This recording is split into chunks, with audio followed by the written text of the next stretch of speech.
Hey, what's going on guys? It's Tom Mason back with another video, and today I am starting the series that so many of you requested, and that is to look into camera trapping. Now, I'm going to call it Camera Trap Diaries because it's going to be diaries of me camera trapping basically, and I thought that was quite a good title.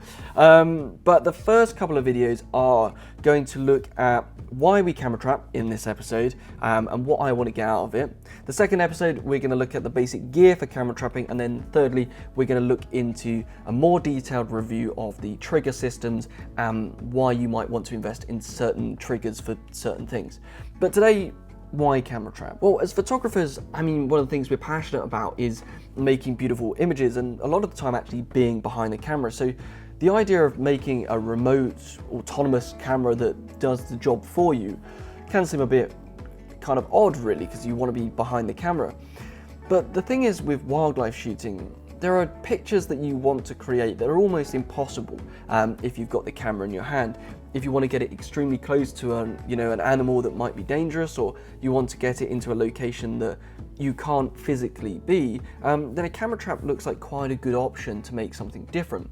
It also enables you to have a camera on location for a long period of time to capture an event that might happen once every kind of 3 months, and you're probably not going to sit out for 3 months back to back to make sure you get it, whereas a camera trap, well, that can do it for you. And that's why they can be really handy for the photographer who wants to make some different pictures of wildlife out in the field. Now, one of the things with camera trap photography as well that I wanted to get over in this first video is that, to me, a camera trap picture has to be almost the perfect image. If you're going to go through the effort of buying a camera trap, a spare DSLR, rig it up with a trigger system with these flashes that are going to go off all at the right time, you're going to spend a couple of hours getting onto location, finding the perfect place to put it and everything like that, the picture you've got to make has to be really good. I think it'd be a disservice to yourself if you just went out and went, oh, that'll do, that'll do, I just put the camera there, something might walk through it. And I've seen quite a lot of camera trap pictures that I almost feel are like that, like the position of the flashes isn't perfect, and for me, if you're going to bother to actually use all this stuff and actually get it out on location, take the time to just really nail it in, get it perfect to get a really different shot, because it's much better to get one absolutely immaculate picture every 6 months than it is to get an average one every couple of weeks, because as much as it's nice to have them in the portfolio, they're still just average. And for me, that's why camera trapping, when I started, I thought it might be a great way of getting extra pictures. Now it's a long-term addition to what I'm shooting out in the field with the camera in my hand, to get a different type of picture that's basically impossible for me to capture myself.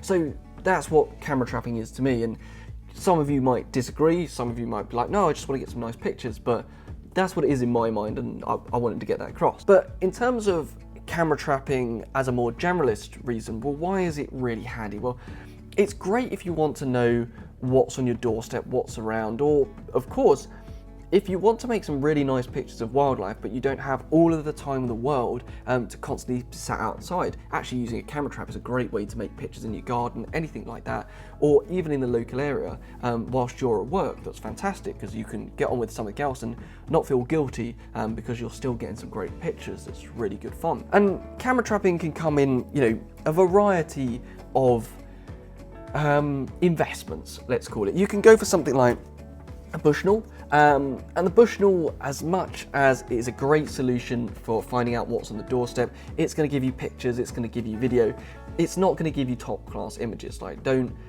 invest in this if that's what you're after. For me, the reason I have a good couple of Bushnells, I actually have kind of a bag full of like 8 of these, is because they're great for tracking down subjects and working out if locations are going to be good for a more advanced camera trap.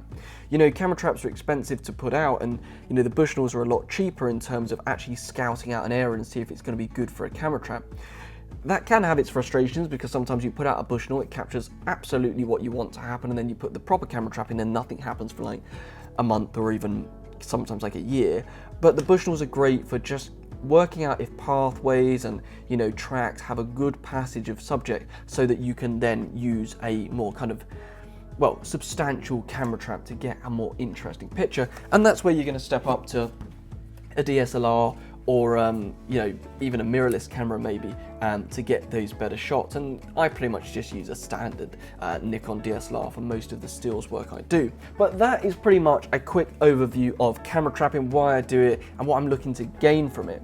And I know that this series is going to give a huge amount of questions in terms of the gear, as well as, you know, just how you actually go about setting it all up in the field. And it's going to be a progression of me not only talking you through the basics and kit and stuff like that, but also just taking you on location and showing you how I set up the camera traps and the frustrations that come with camera trapping for long periods of time. You know, I've lost cameras to rivers. I've done that like 3 times. That seems really stupid, like I haven't learned my lesson, but when you're going for the perfect picture, you sometimes have to risk it. And a quick disclaimer before we get onto the rest of the series: if you get into camera trapping, you will inevitably lose some camera gear at some point. So don't put anything into the field that you are not prepared to lose for a picture, because you're bitterly disappointed when it gets washed away, stolen, or just ruined from being outside for a long period of time. So that's my disclaimer. I am non-suable for any equipment that you might break based on this series of videos. So just thought I'd drop that in there. I don't know if that's legally binding, but anyway. Right, so in the next video we're going through gear, so join me for that one and the next part in the Camera Trap Diaries series. Thank you very much for watching. Join me again soon. If you've got any questions so far, drop them in the comments below, and anything else you want to know about wildlife photography, question me below. I'll shoot videos and I'll answer you, so just get back to me and I will get back to you. Thank you very much for watching, and join me again soon.